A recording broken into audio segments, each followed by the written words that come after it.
for y'all. No. But my camera shows it backwards. But Grasses of the Great Plains, and it's pictures with all different stages, like close-ups of the seeds and the whole plant. And so this is a good one for just general kind of amateur in the field. The Gould book is great for a little bit more technical, because you're keying them out, looking at the different parts of the grass. Carly, what book did you have? So I have the Field Guide to Common Texas Grasses, which I find is pretty helpful and not too daunting to start with.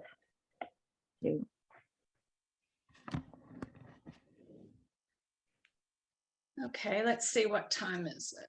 It's 7 o'clock. Still got folks joining. We had 43 registered and we've got 24 on right now. So let me wait just one more minute. And in the meantime, I want to welcome you to the September meeting of the Fort Worth chapter of the Native Prairies Association of Texas. I'm the chapter's treasurer, Suzanne Tuttle, and I'll be introducing our speaker, Dr. Carly Aulicky. But first, I want to share my screen and do a few announcements of things coming up.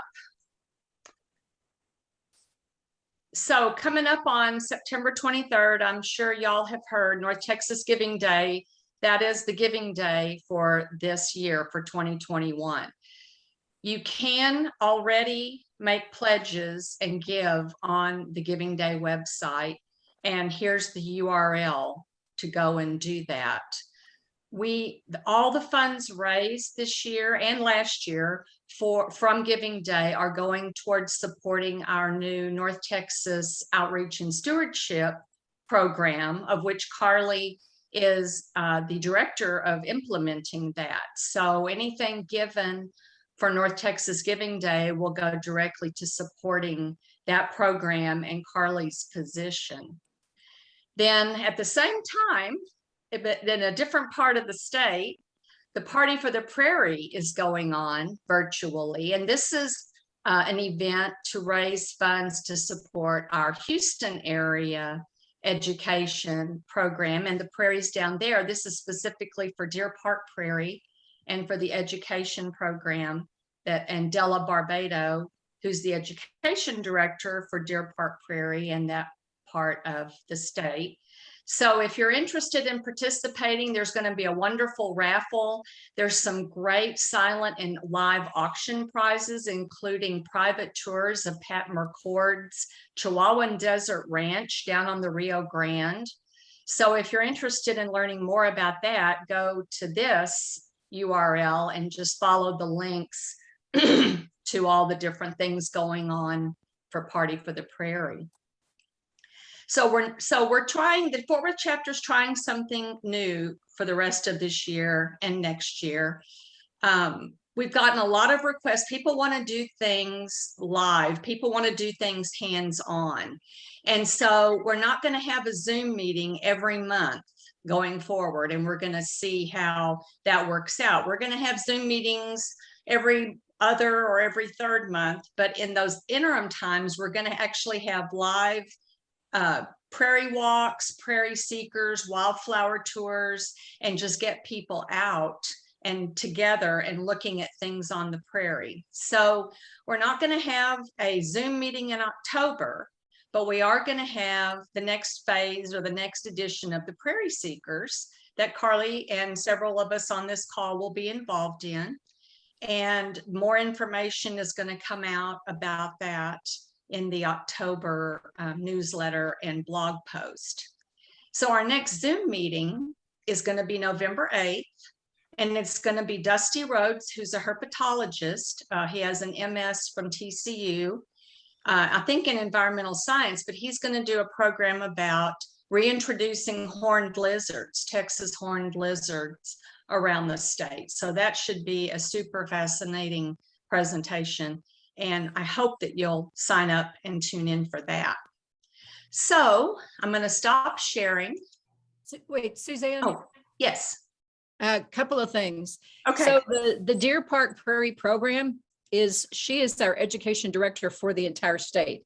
She does the majority of her work at Deer Park Prairie because that's where she lives. However, we are working on doing a statewide workshop for teachers, but have been buffaloed because of COVID. So it will probably come either in the spring or the fall.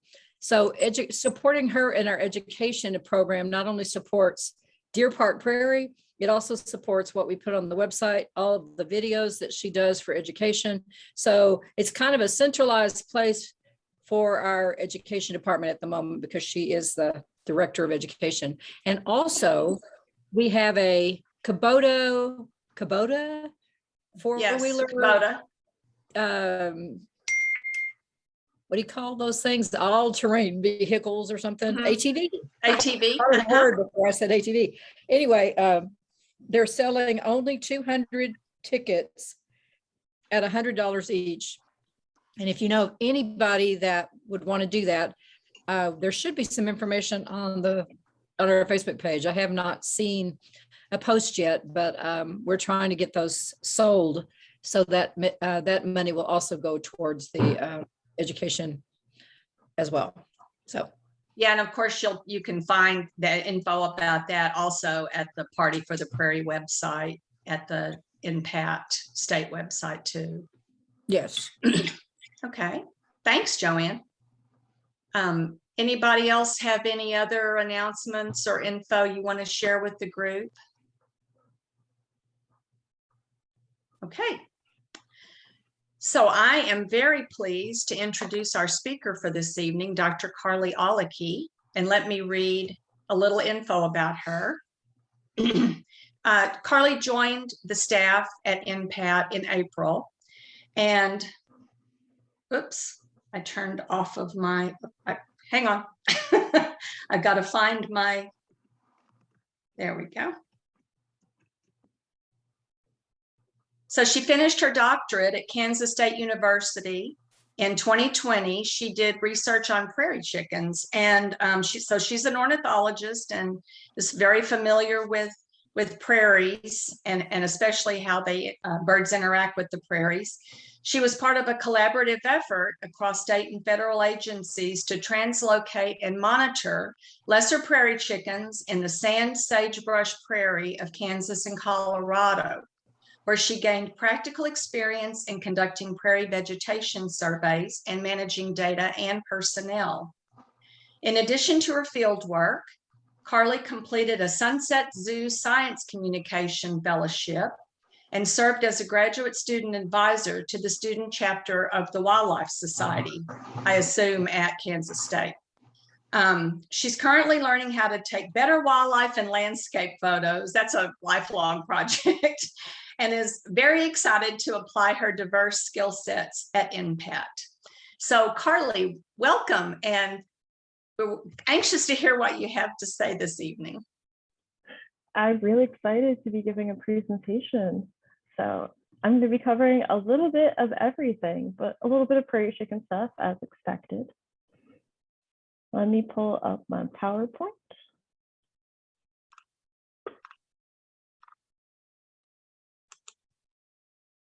Everybody see that okay? Yes. Awesome. Excellent. And I do have subtitles on. I apologize in advance because it likes coming up with strange words for LEK, L-E-K. So just roll with me.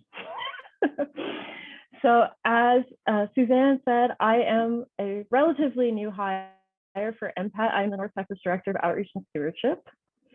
And before I came on to work at NPAT, I first got my bachelor's at Rutgers University, who I'm proudly representing here in the photo tie. And before my accent gives me away, yes, I am originally from New Jersey. Please don't hold that against me. The Garden State is beautiful and awesome in its own way, just like Texas. And while I was there, I also pursued a certification in environmental geomatics.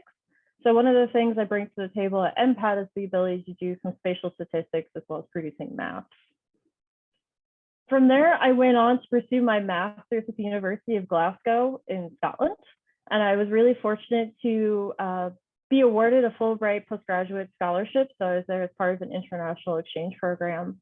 And that was absolutely amazing. And I'm happy to talk about that at some other point in time if anyone is ever curious. From there, I went on to pursue my PhD at Kansas State University. I was part of the Fish and Wildlife Cooperative Research Unit system, which is a federal partnership with universities across the country to do applied research, either for fisheries or for wildlife questions, and particularly to help state agencies perform research and get answers for pressing questions, which is where my work with lesser prairie chickens came in at K-State. And I was also very lucky to be nominated as the Outstanding Wildlife Student for my PhD work as well, which I'm very proud of. So I spent most of my academic career working on lek breeding birds. So a lek is an interesting thing. It describes both a social breeding behavior and a specific type of location at the same time. It's one of those words that we've borrowed into English, so it encapsulates a lot. It's describing 3 or more displaying males that are interactive. So depending on the species that we're talking about, that is either a cooperative interaction where they're working together to put on a display, or it is competitive and they're jockeying for the best spot in the center so they can be seen more easily and occupy the most space. One thing that all lek breeding species have in common, whether we're talking birds in the tropics or birds here in temperate grasslands, is they all want areas with vegetation that's going to show off the best of their stuff, whether it's unique physiological attributes, really unique adaptations to their plumage, the way that they move. They're going to use the habitat around them to show themselves off. Another interesting thing about lek breeding birds is they don't contribute to parental care. So males display, they look really pretty, they get hopeful that females like them best so they can pass on their genetic contributions to their offspring, but they do not help raise their chicks at all. And even more interesting thing about this system is few males that are displaying reproduce. So it doesn't matter if they're all working together or they're competing. Generally, there's 1 to maybe 2 or 3 males, depending on the size of the group, that are actually going to be successful at reproducing. So females are really picky. So I started my love affair with lek breeding birds in Ecuador. So not only was I lucky enough to go do my master's work in Scotland, but then I got to do my field work in the Andes of Ecuador, or the foothills of the Andes, rather, low-lying tropical forest. I spent my time chasing around this really cute bird in the right-hand corner of the slide, which is a blue-crowned manakin. And they do this really adorable butterfly-styled flight for female selection. But the other interesting thing about working on tropical birds is they're long-lived, and they can do interesting things like push back when they assume that beautiful black and blue crown for several years to wait, try and get a better opportunity to reproduce, which means there's a lot of adult males that are green and a lot of adult females that are also green. So I spent my master's work putting together statistical models to try and tell the sexes apart in the hand when they're both green. And I spent a lot of time sleeping in a hammock in that little open aired building in the top right corner, which I highly recommend. It was an absolute bath and kind of a wild time. And from there, I went on to work in Costa Rica on another manakin species for a little while. This is a white rush manakin. They are an example of that cooperative lek breeding structure. There's multiple males putting on displays, but the only one who's actually going to reproduce is the alpha male, who's actually depicted on that log there on the left-hand side. They do absolutely crazy things, just to talk them up for a second. They do a high-speed canopy dive that is so intense, they have one of the most structurally reinforced wing bones in any bird species, because they stop up short and basically pop along the log from such a high height and a high speed. And to give you a context for how absolutely wild this is, when I would measure them for weight, I would stick them upside down in a film canister. So incredibly small and incredibly fierce little guys. I spent a lot of time looking at parasite load and the influence that has on display rates when I was working on white ruffs. And through mannequins, I just fell deeply in love with black-breeding birds as a whole, as an evolutionary mystery and as a system. I mean, why do they do the things that they do? Why do they look the way that they do? How do they use space? And what does this mean for things like conservation of birds? And I found the union of my interest with black-breeding birds and conservation and applied problems of all places in Kansas. So not to talk bad about Kansas, I absolutely love it. It's beautiful prairie country. And it's home to one of my favorite birds of all time. And that is the lesser prairie chicken. Kansas is also a really fun place to work because it's the only place where greater prairie chicken and lesser prairie chicken ranges overlap. So you can see both birds displaying on leks at the same time, which also gives me this wonderful opportunity to show off how much cooler the lesser prairie chicken is, not that I'm biased in any way, shape, or form. And hopefully by the time I'm done with my little spiel on my PhD work, you'll also agree with me. But for the meantime, I'm going to show you the differences between the two. So this is the sound of a lot of my mornings. The male you see coming in the front is a greater prairie chicken. He's the one with the orange air sac, the darker, thicker stripes, and he's a little bit bigger, thus the name greater. He's also the one making the noises. Now, the smaller chaps running back and forth, rather manic in the background, are lesser prairie chickens. You can see the reddish air sacs. They're relatively smaller, and they have lighter, thinner stripes. And I can tell you that despite the smaller stature, they absolutely make up for it in personality. I think every single lek I ever watched where I had both species in the same spot, the lesser prairie chickens would push the greater prairie chickens off to the side. So they're incredibly fierce and we're incredibly fun to work with. So the lesser prairie chicken is a grassland obligate. And the reason I emphasize this is because unlike a lot of other birds that folks are more readily familiar with, especially like a lot of the backyard common species, they're non-migratory. They're wholly dependent on prairies year round. They're there through snow, they're there through hail, they're there through the really hot summers. They're really tough birds. And they span 4 different ecoregions in the Southern Great Plains. The first 3 on that list are all found in Kansas. So the sand sagebrush prairie, the shortgrass prairie, and mixed grass prairie. I spent most of my time working between the shortgrass and sand sagebrush prairie. The sand shootery oak prairie is of particular interest for us down here in Texas because that is the ecoregion where lesser prairie chickens can be found here. Up in the panhandle over by Lubbock into New Mexico is where we find lesser prairie chickens in Texas. They are somewhat well known in part because they were federally listed under the Endangered Species Act as threatened in 2015 and then delisted in 2016, which is a whole conversation on its own if anyone's interested in knowing how all of that happened. But interestingly, this was actually the 3rd attempt to get them listed under the Endangered Species Act. So this has been something that's been ongoing for lesser prairie chickens for some time. And they're currently back in the news quite a bit because they were just proposed for Endangered Species Act consideration again this May.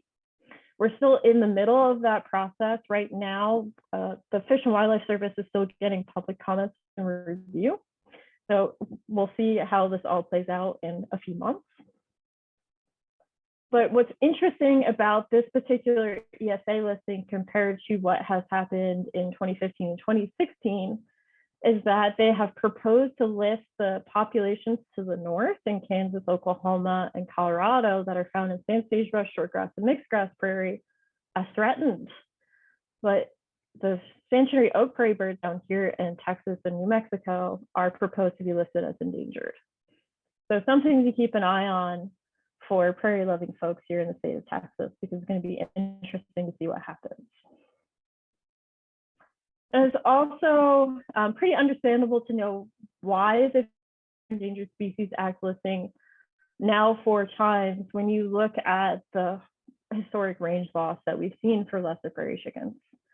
So the figure on the right-hand side of my slide, that really light gray shape, shows the historic range of the species as best we can determine from historical accounts. Anything that is hatched is where the birds can be found currently. And you can see also some of the reasons why they're considering the northern population and the southern population somewhat distinct and at different conservation concerns. Because the birds that are down here in the sanctuary oak in New Mexico and Texas are reproductively isolated. That makes them more at risk, so they're up for endangered species listing considerations because of that. And like with most other prairie species, the loss is due somewhat to urban development, but primarily due to agricultural conversion of prairies to row crop. I'm going to be spending a little bit of time talking about the sand sagebrush prairie. And this is one of my favorite photos that I took during my field work, and also one of the ones I feel is the most heartbreaking at the same time. Because what you're looking at right now on the left-hand side is a permanent blind that was installed to watch prairie chickens displaying on the Cimarron National Grasslands in Kansas. And in fact, if you were to look up even to this day, places to go look and watch prairie chickens display, Cimarron National Grasslands still pops up as one of the #1 places to go watch birds display. And that unfortunately is not reality anymore. At one time, the sand sagebrush prairie had the greatest density of lesser prairie chickens. Talking to folks like my advisor and many other researchers that have worked with prairie chickens for a long time, they would tell us rich stories about walking through the grassland and just popping up prairie chickens everywhere. Unfortunately, that's not true anymore. They experienced a 98% population decline starting around the 1980s in this ecoregion just alone. That's what you see in that figure on the right-hand side. And that was brought on in part and largely towards the end due to extreme drought and winter storms.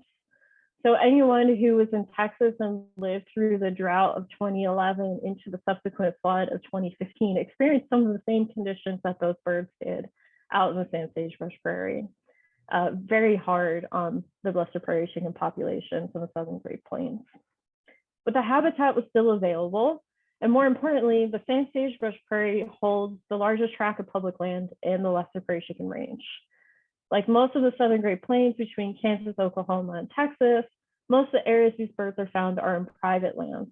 So having an area where we could release birds on national grasslands is absolutely amazing. So we worked a lot in the Comanche and Cimarron National Grasslands. And out of concern for the dwindling birds that were there, a translocation project was proposed. And that's where I spent all of my field work for Kansas State.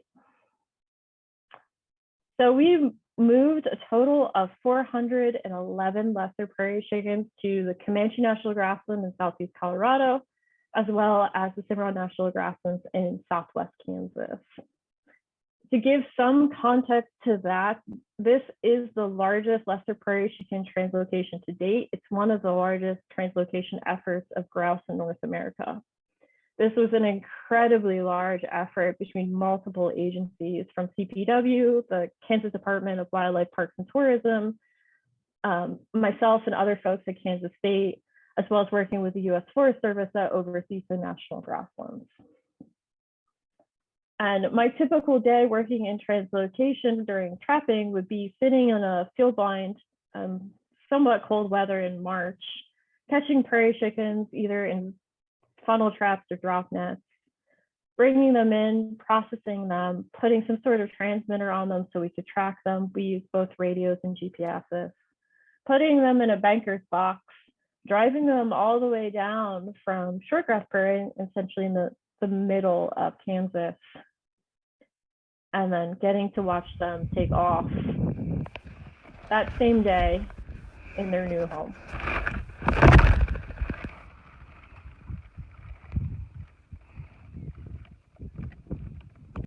So it's an incredibly fun project and also an incredibly important management and conservation research project and evaluation of potential tools for this bird who is up for threatened and endangered species consideration. My doctoral work focused on a couple of different questions.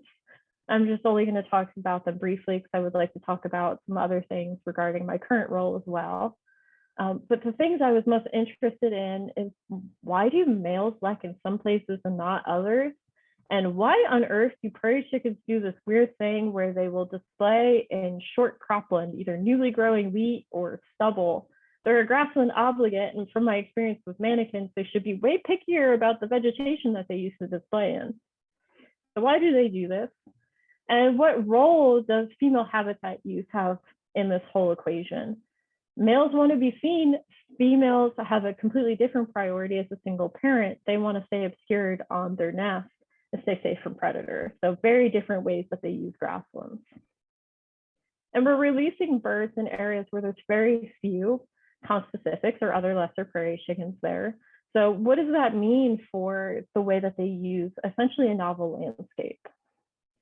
And I can distill the core findings of all of these questions into a single slide. So what we're looking at here are two different leks that formed after translocation. They were the two most successful leks that we had in the entire project on the Kansas side. One is what you would expect from a grassland obligate, beautiful grassland scene. The other one is in milo stubble. Now, the reason why they're selected and they had both a high number of birds from year to year boils down to the same thing. So if we look at that blue line at the bottom of the figure, it's just the trend of it. It is female ability to nest. There's a number of nesting attempts within 5 kilometers of where we see males displaying, and it narrows down all the way down to 1 kilometer relationships as well. So you get really tight relationships between where males are forming leks, so where they decide to display, and where females are able to nest. The flip side to that too is that when females aren't able to find areas that are good for nesting, they can't find the cover, and they start to abandon areas, we see leks become unstable and eventually collapse.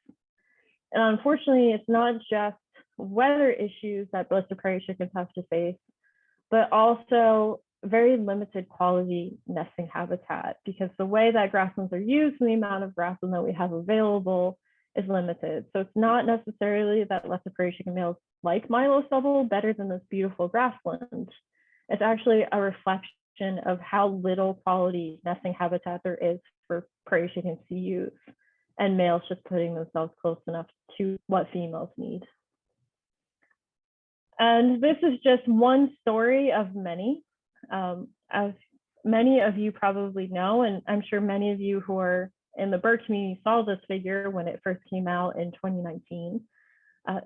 It is one bird story of many. Grassland birds are leading bird declines. So what this particular publication did was look at the change in bird populations by biome since the 1970s. And grasslands there on the bottom right corner are well past a 40% decline. So prairie chickens are just one species and one example of what's going on in our temperate grasslands. I would like to pause on the silver lining of this figure, and that is the wetland there at the top. The reason I want to do that is because it was a concentrated effort of individuals and nonprofits and state and federal organizations coming together to rally behind habitat quality and habitat restoration to save waterfowl, that we see wetlands having the exact opposite trend of literally every other biome. So there is hope, even in grim stories. And I don't need to tell the folks here that temperate grasslands are the most endangered biome in the world. It's something that many of us know and grapple with every day. But prairies are sometimes hard to get folks to rally behind. A lot of folks just see grass, and it's a little hard to emotionally connect to that system. So one of the things I wanted to learn how to do with my PhD work was how to pull people in and engage them with not only scientific findings from my research, but get them to understand what's going on outside their door. So in addition to doing my PhD work, I also pursued a science communication fellowship with the Sunset Zoo. So I learned how to put together activities for families visiting the zoo and give talks to the general public at the local brewery through Science on Tap. You can see my discussion companion, Fabio, also there with me at the brewery. He is a greater prairie chicken stuffed animal, only because they do not make lesser prairie chickens, which is a shame. I was also very popular at the zoo when I would do outreach activities because I would dance like a prairie chicken on demand. I would also get children's parents to dance like a prairie chicken on demand, which they all enjoyed because it was an opportunity to embarrass their children. And fun fact, I will still dance like a prairie chicken on demand at any point in time. So just ask, I have zero shame. And now I have the excellent and amazing opportunity of working for NPAT. This is absolutely the combination of my favorite things in a career. So I'm very excited to be working with this organization and getting to know the groundwork here in Texas since April. In my role, I work actively in all three parts of NPAT's mission, which is the protection, restoration, and appreciation, or education, of Texas prairies. In my outreach role, I do public speaking, I host bio blitzes and citizen science events, I put together educational activities, and I also am in the process of putting together workshops as we speak. On the stewardship side of things, I do your day-to-day management practices, including checking in on properties and conservation easements. I just recently walked a fence line to check it for holes, as an example. I also help coordinate other researchers who might be interested in coming out and working on our properties and doing some of the other nuts and bolts, like applying for grants to support NPAT's efforts in conservation and management. I also am heavily involved in a couple of NPAT projects, in particular Prairie Seekers, which is a Fort Worth favorite, as well as the Prairie Natural Heritage Certification Program. I also work with NPAT members and volunteers as much as I can. It's really important to me to be available to you all as much as possible and to help support all the different efforts related to prairie conservation, prairie education that you all know and are involved and passionate about throughout North Texas. I also solicit conservation partnerships with other organizations as much as possible and do a lot of networking. I really want a strong conservation network in North Texas. And I have a couple of different personal goals for my role as the North Texas Director of Outreach and Stewardship. And they focus largely on three central concepts. These are things that I think about day to day and what I would like to offer to North Texas in my role. So I think a lot about community, action, and resiliency, and I'll talk about them all in individual segments. But the main thing I spend most of my time chewing on is how to get people past prairie apathy. As I mentioned before, it's sometimes hard to get people to see past the fact that prairies are more than grass. How do I get people engaged, and how do I appeal to their emotions? I spend a lot of time thinking about how to get people not only to understand facts about prairie, but to fall in love with some aspect of it, whether it is an ecosystem function that benefits them or a particular species that they just think is absolutely amazing and fall in love with. I think a lot about what actionable items I can provide to NPAT members to help conserve prairie and to move forward prairie conservation, especially in the North Texas area. And the last one I think a lot about is how can we save prairie, not just for today, but for the climate of tomorrow. The stewardship side of that is a whole conversation and presentation onto itself. But today I'm going to be talking about resiliency from the ecosystem services point of view. So I firmly believe community is an important part of my role here at North Texas, and it's in a critical role to prairie conservation. And the reason why I believe that is inherent to environmental conservation and environmental issues are also human rights issues and human connection. And I stand firmly behind the idea that prairie conservation has to be for every Texan, or else It's not going to be as successful as we want it to be. The other reason why I focus a lot on community is a couple of different aspects. One is that we are currently in one of the loneliest times in human history.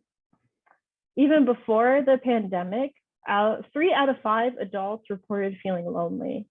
And there's a lot of scientific evidence and research that shows that folks that are really lonely have a hard time feeling compassion. And if we're having a hard time feeling compassion, it's going to be really hard to feel compassion and empathy and love and understanding for ecosystems. So it's really important to build that network of folks, make them feel supported, so we can also feel compassionate towards ecosystems as well. Another reason why this is important to me is because of sense of place. So sense of place can be defined a couple of different ways. This happens to be the definition that I like best. And that is that the meanings, knowledge, and bonds we have with specific places is our sense of place. So if we were in person, I would point out to someone random and ask them to describe to me what they associate with Fort Worth. What's the first thing that comes to mind that makes that a different place from any other place in Texas? What makes you love it so much? What we see in research when we talk about sense of place in urbanized areas, when folks describe what attributes they give to the places that they live, they're not connected to biophysical aspects.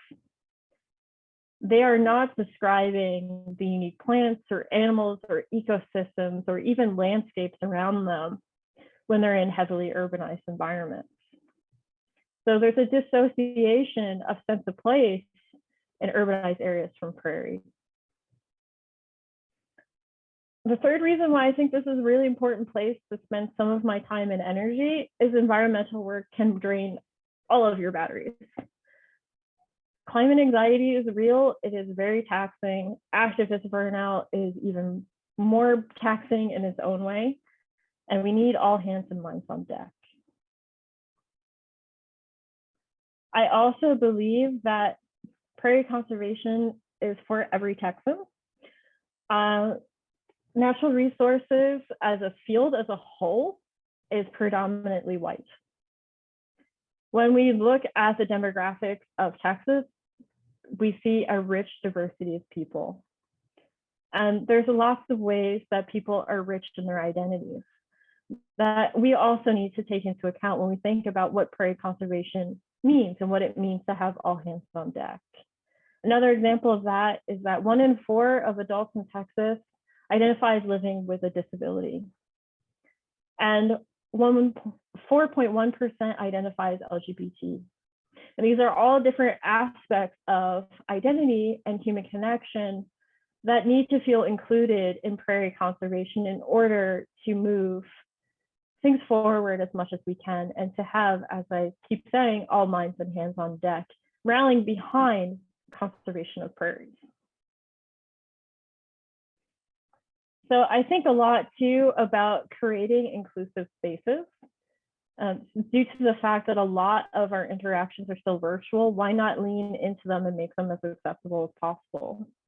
So while the subtitles that are below my slides are far from perfect, I blame that in part on my New Jersey accent.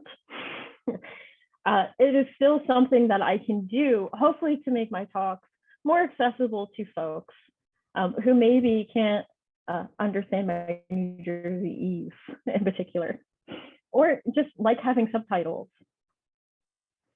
And another thing I think a lot about too is ways to increase inclusivity in NPAT as a whole as an organization, and including finding out what things we could do to be more welcoming and accessible to folks.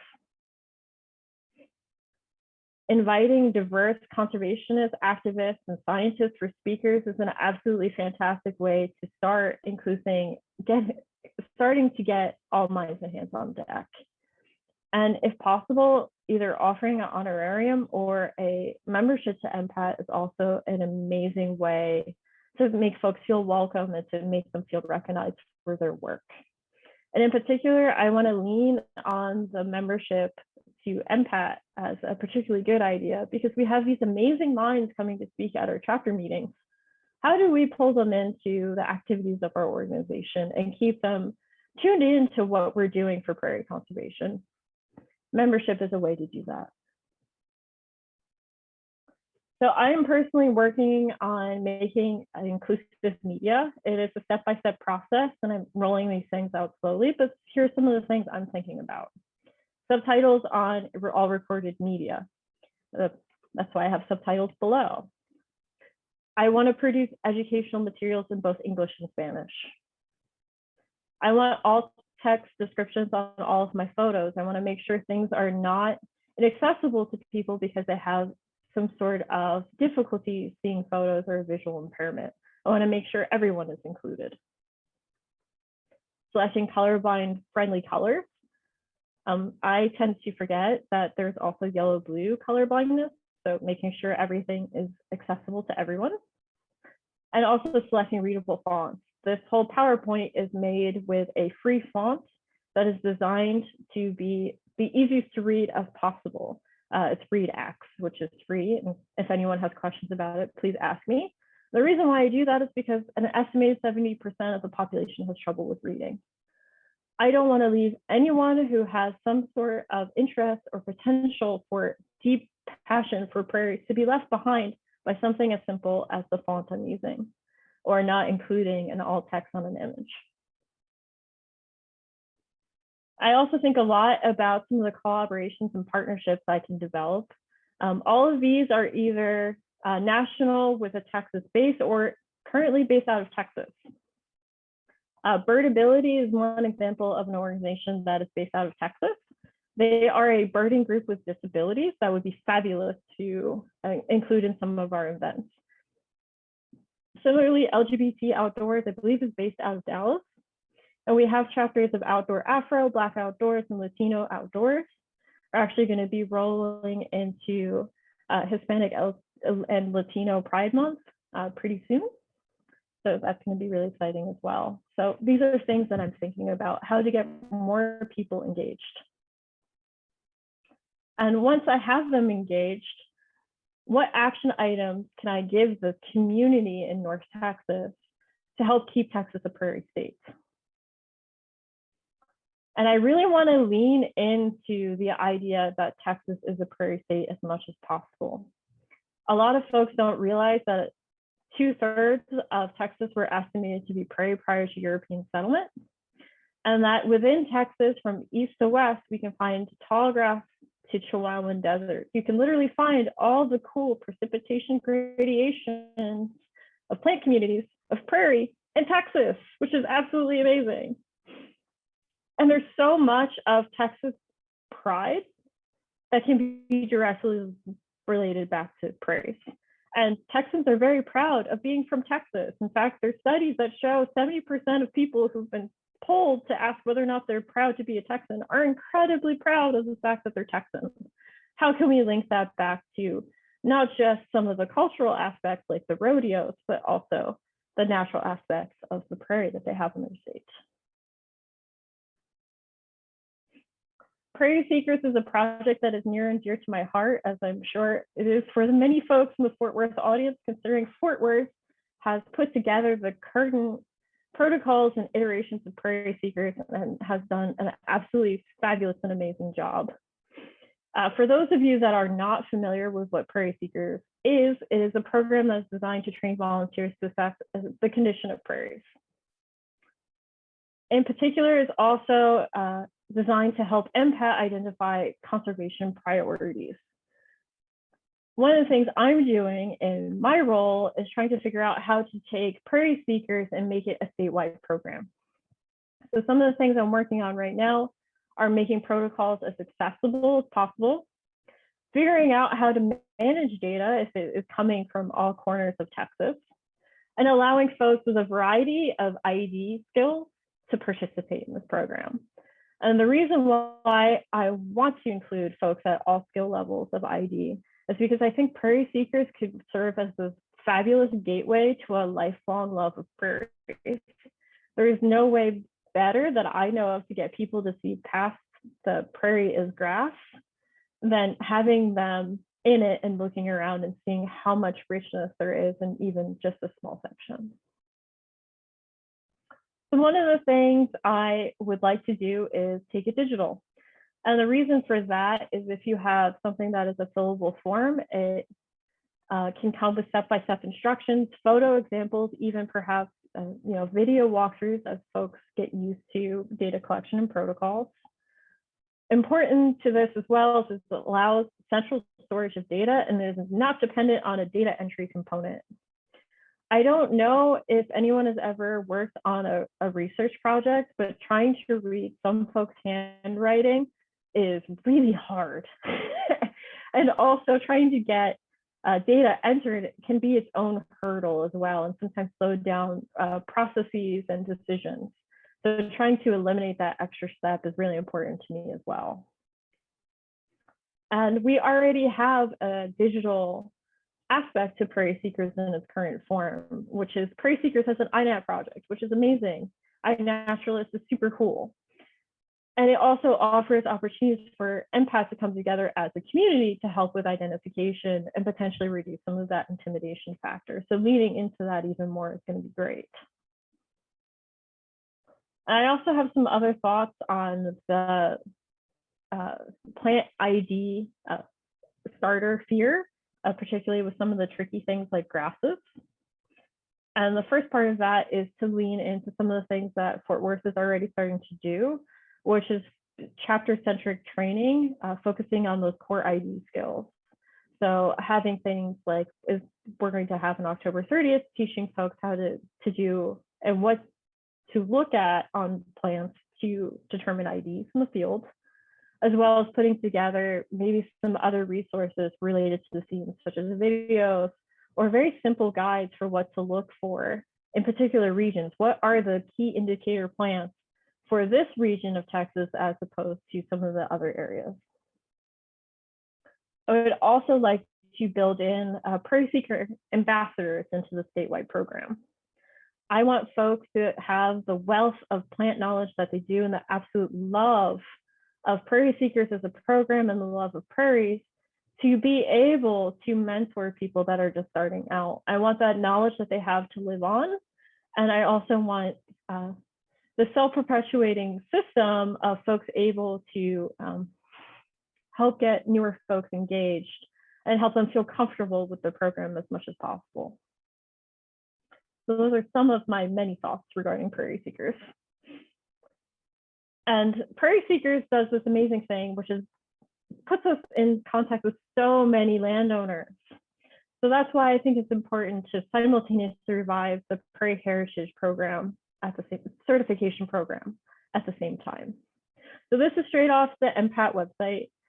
The certification program, works basically like this.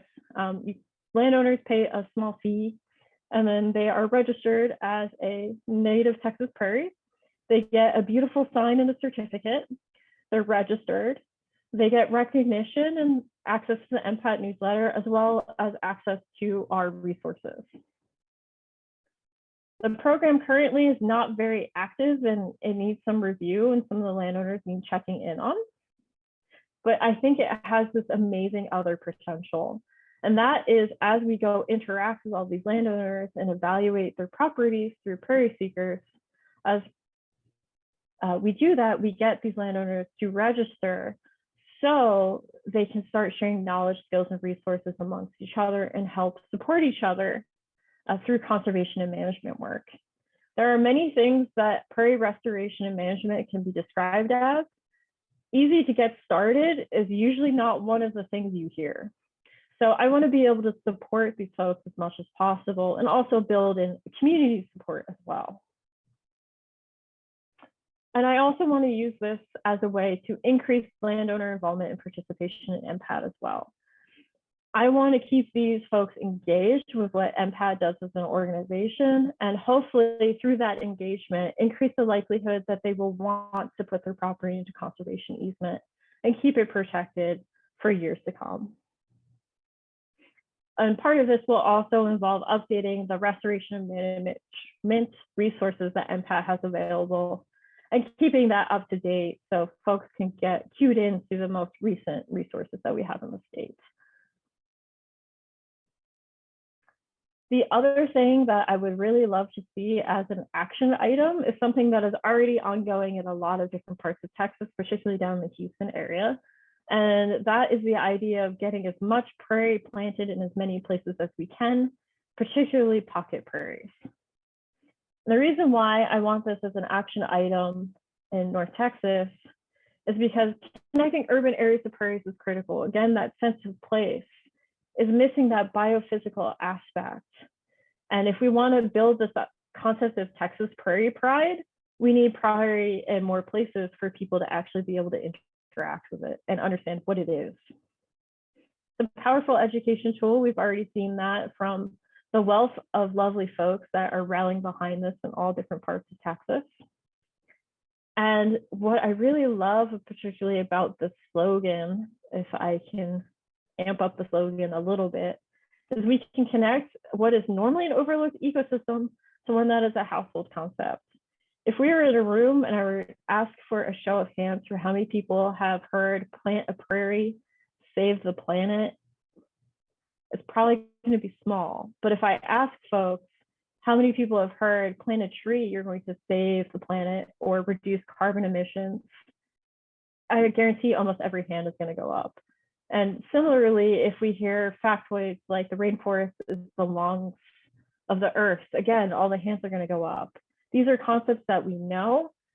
We can use that for prairie work as well, because prairies offer incredible ecosystem services. So I really want to steal that plant a tree narrative. It also allows targeted prairie advocacy in urban areas. It gives us the opportunity to ask, what if we set aside X piece for native plants? The reason why I bring this up is because there are incredible wealth of places to be doing prairie advocacy, and a lot of places that I can't reach just on my own as staff.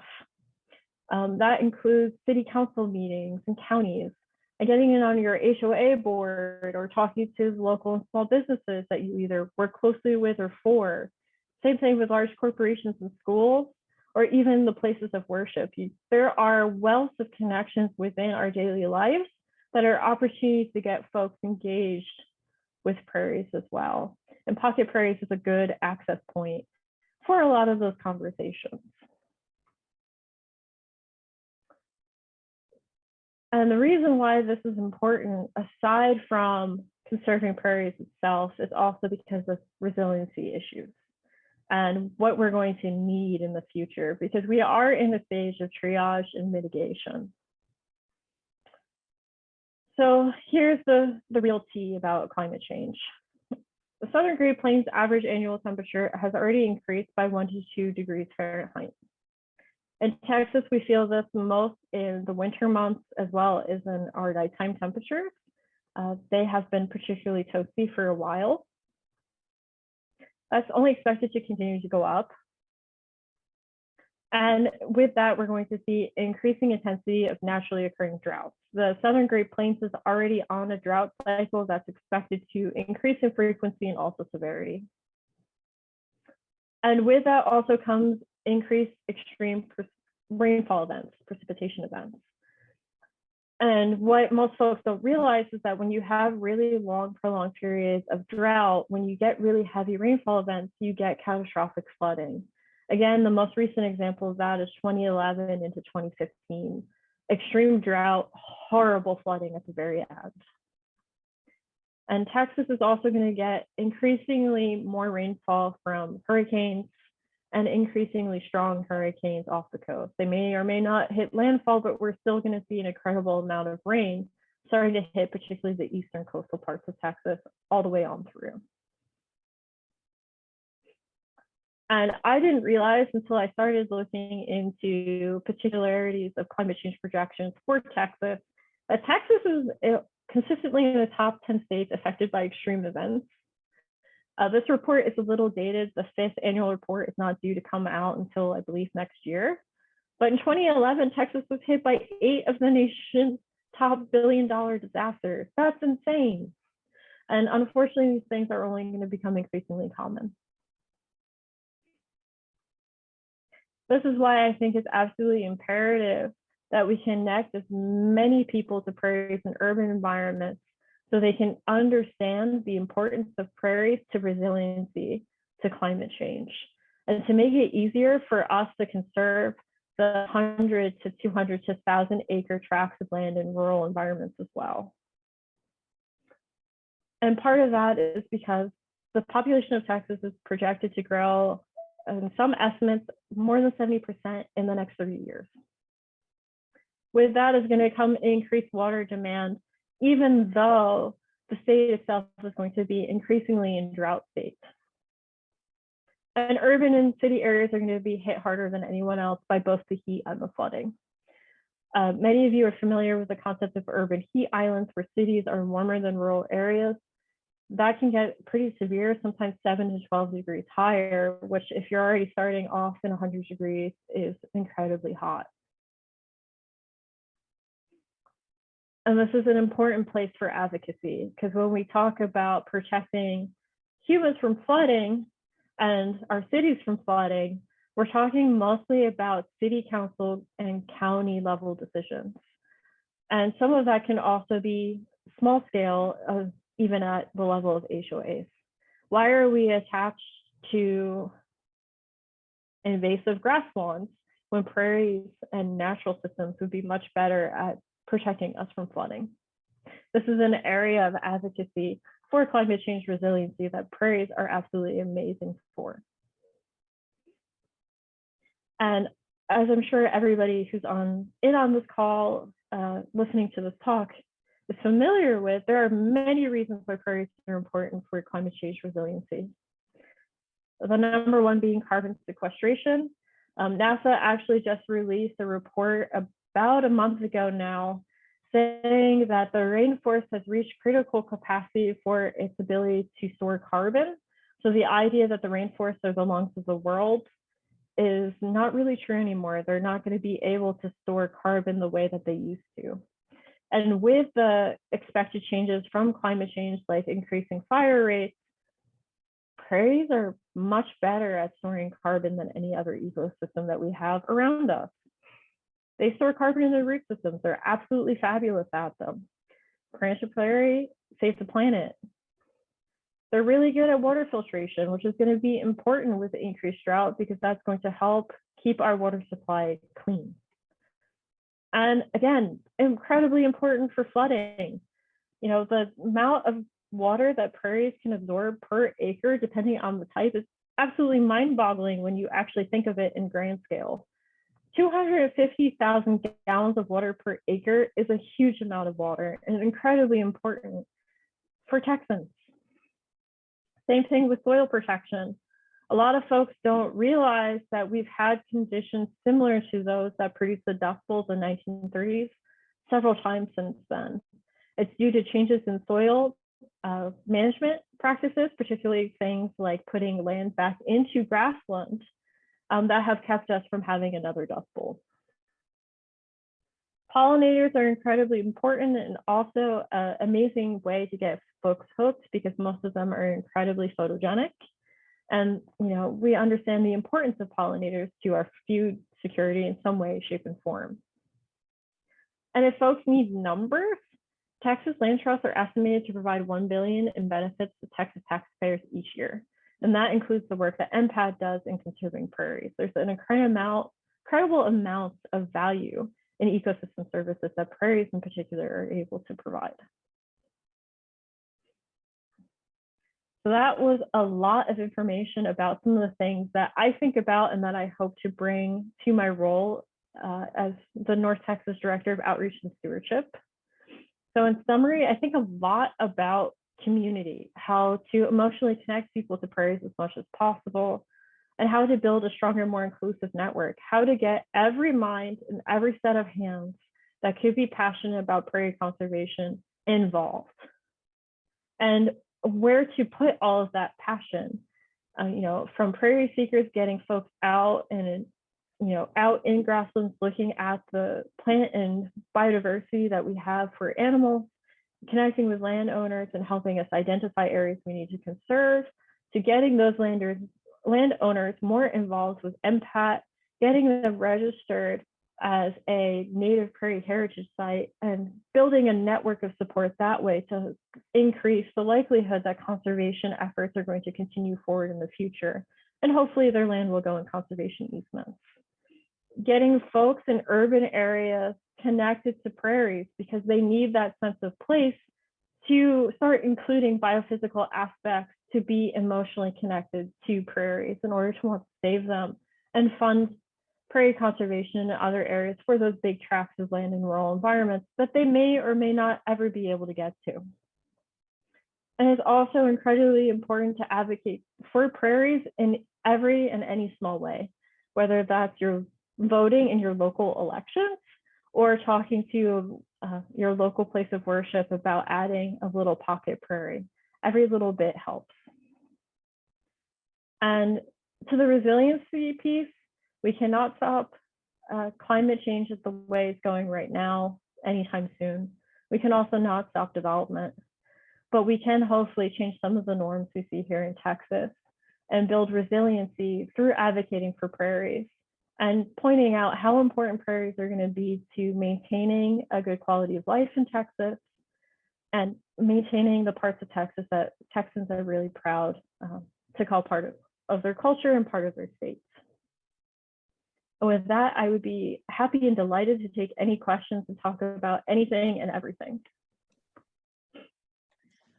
Oh, thank you, Carly. That is so inspiring. Wow, thank you. So I saw that several questions did come in. I asked a couple actually. Excellent. Let's see, kind of going back.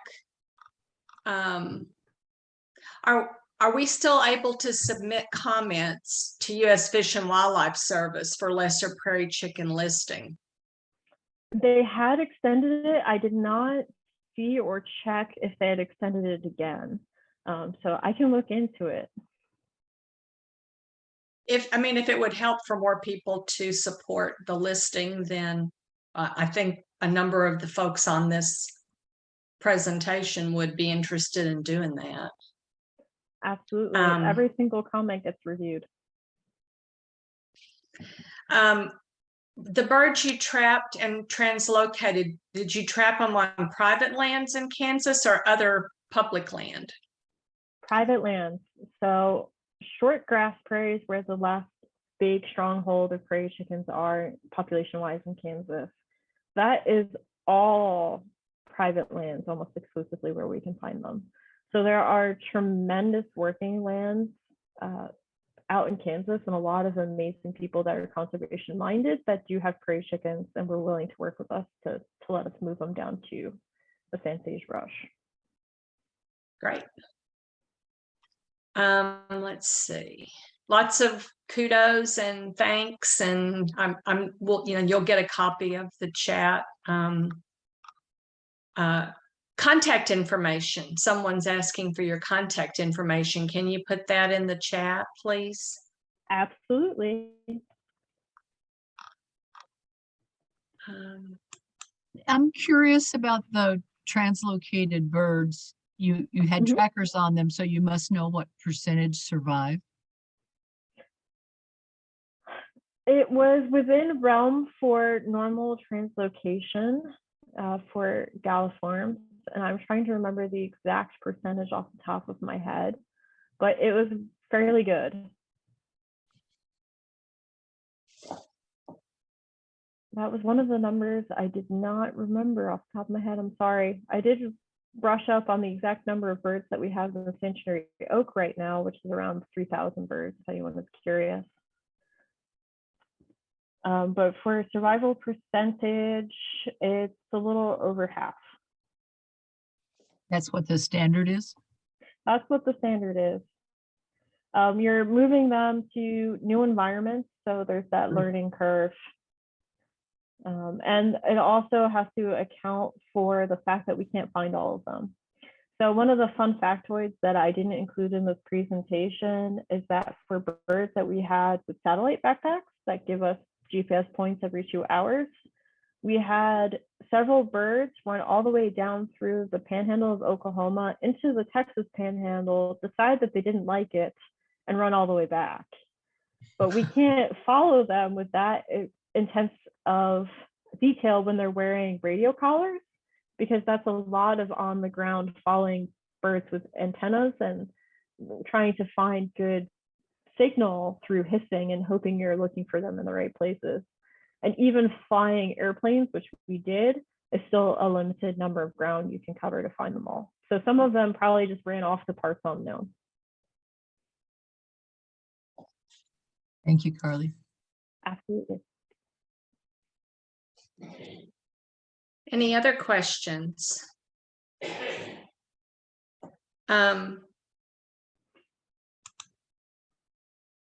Okay, we have a question. I don't know if you're familiar with the proposed Walsh Ranch development by Rivian, where I think Rivian is a electric car manufacturer that's talking about putting in a big facility on the outside the west loop of 820, and there's some discussion about them conserving several hundred acres of prairie.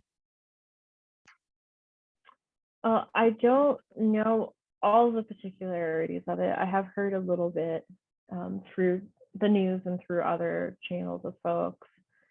To be honest, I'm going to lean back on what I said earlier in the presentation. We can't stop all development. If I had a pause button, I would absolutely push it. I think everyone in this room would.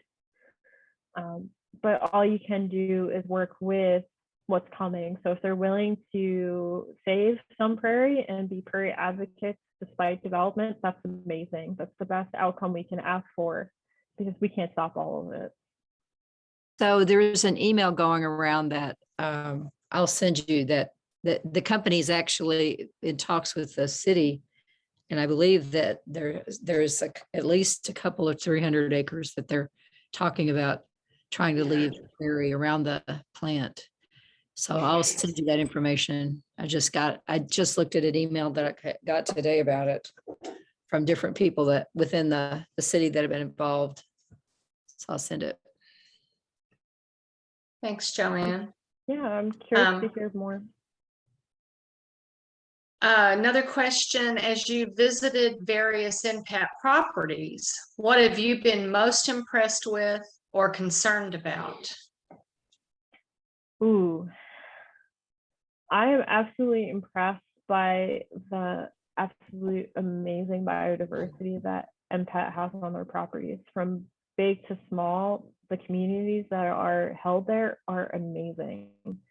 And I thought I was spoiled working on Kansas properties, which has its own fee, but there's absolutely beautiful features down here in Texas that NPAT has helped conserve that I've never seen before, from Mima Mounts to Gilgai. I think it's all incredibly cool. And the communities that we have here are amazing.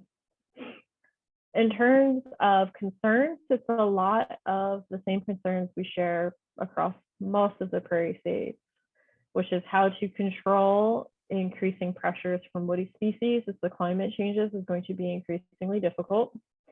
Keeping prairie open as prairie is going to take a lot of elbow grease. And that's just in the areas that we have. And I think a lot too about burning and advocacy for burning, which again is a whole other talk in and of itself. But with increasing drought and precipitation, deluges when it's not really dry means we're going to have increasing propensity for wildfires.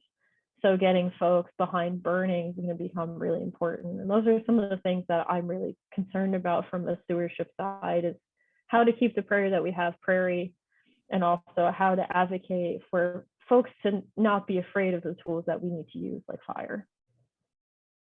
So you're talking about burning to prepare, to use up fuel to prevent catastrophic wildfires, prescribed burning.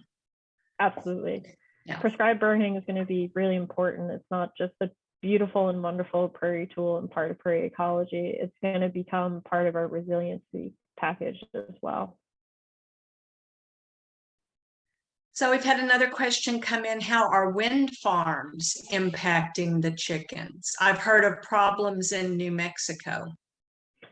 So you have touched on, oh, I'm sorry, did I interrupt somebody? No, I don't think so. Oh, okay.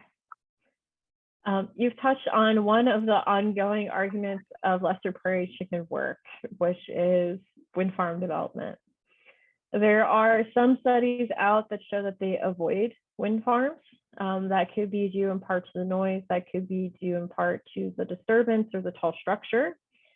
Prairie chickens will avoid any anthropogenic structure of any kind on the landscape, which restricts what areas they use even more. So that will be interesting to see what happens there. It will probably restrict the areas that they can use. And if you dig through the proposed protections included in ESA, a lot of that has already been taken into account. So there are buffers put in place. There are already some internal protocols for wind farm development, because you can't stop development. No one wants to see clean energy development come to a halt. It's just a matter of finding the best balance for both conservation and management. So there's a lot of talk about it already. Prairie fires. So is the thought that they avoid anthropogenic structures because they provide perching spots for predators? Absolutely. Yeah, well, that makes complete sense if you've never had to worry about that in your whole natural history. So it's also the same reason why they avoid trees very aggressively. Oh yeah, it's the same, yeah. Another question, how do prairie fires affect prairie chicken populations? Well, in areas where there are prescribed burns, it's amazing because it helps provide the dynamic vegetation that they need to successfully nest and also lek in contiguous grasslands. So it's great for them in that way. On the flip side of things, in terms of wildfires, especially large raging wildfires, which actually did happen in Kansas and has affected some of the prairie chicken populations down there, because that's a completely different entity. That's a really hot, uncontrolled, vast fire. They have bounced back a little bit. I'm talking about the Starbuck fire, which was a couple of years ago. So we did lose some prairie chickens from that. So in short, it's a mixed bag. As a conservation tool, it's great. As a raging wildfire, not necessarily the best for prairie chickens like anything else. So another question from Grace. City leaders in Arlington believe preserving just means not developing, but restoration attempts tend to be half-hearted and hit or miss. Is there a single management plan for urban and suburban prairies that fits most? Off the top of my head, no, but there is a wealth of resources and some work being done down in Houston, which is an excellent place to start. Of course, you're going to have to vary the theme a little bit based off of ecoregion and ecotype, because things that are going to work in Houston are maybe not necessarily going to be the best for Arlington. But some of the formula of how they approach those conversations and also tackling how to get started, a lot of those tools I would recommend looking to Houston for it, at least right now. Developing some of these types of things are things that I would like to do for North Texas.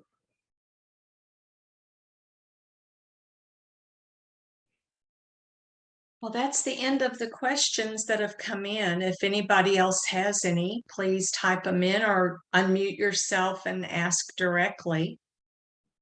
Oh, wait, another one came in. How have invasive grasses impacted the range? By which I assume you mean lesser prairie chickens. It depends on where you are. There are different pressures in different parts of the range. We don't have as much issue with things like King Ranch bluestem up in Kansas. Most of the plant problem management issues for prairie chickens there are honestly overgrazing, so there's no nesting habitat, or there's increasing woody encroachment and trying to keep seers pushed back. There's not as much problems with some of the other grasses in the areas that I'm most familiar with. And to be honest, I don't know if anyone's looked at some of the other aspects, like what mixes were planted for conservation reserve program grasses. Kansas is one of the states that had the foresight to plant native mixes. That wasn't true necessarily for Oklahoma. So I don't know if they completely avoid CRP patches there or not, because it's old world bluestone. But I could look into it. That's a cool question to ask. So the question has come in. It's not necessarily directly for you, I don't think, Carly. Who's leading the drive to save prairie space around Rivian development? I got a note from John McFarland from Sierra Club, but I don't know that he was necessarily, or that Sierra Club was necessarily the initial driver. Great Plains Restoration Council and Jared Manos have been working on that site too. So I'm not sure actually who all is in that mix. But I'll be asking around anyway about that project. So Avon, I'll try to, or Glenn, whoever asked it, I'll try to get more info about that. That's one area that I wish we could figure out how to get involved in. I think this is this committee, the groups that are working on that is a good start. Hopefully that will bleed into getting heard at the city level, so that I think that doing this Rivian thing coming up is kind of a step in the right direction. So I'm hoping that we can do some trickle down effect from not only big pieces of property, but down to pocket prairies and neighborhoods that tend to get code compliance calls and all that kind of stuff. I'm hoping that somehow we can infiltrate more than we have. I think we've got a lot of step in the right direction. Well, and I'm pretty sure that the Fort Worth Open Space Program is probably somewhat involved in that Rivian, because that's going through a city of Fort Worth planning process too. So that email I got said that they have that they were involved in it. So yeah, I think so that may be actually who's really driving it. So anything else from anybody? This has really been a delightful presentation and a delightful conversation too, and I'm really feeling recharged. So thank you again, Carly, and I hope to see y'all at some of our events. And don't forget about North Texas Giving Day and Party for the Prairie. And we'll see you out on the grassland. Thank All right, you good all night, for everybody. Bye-bye. Thank you.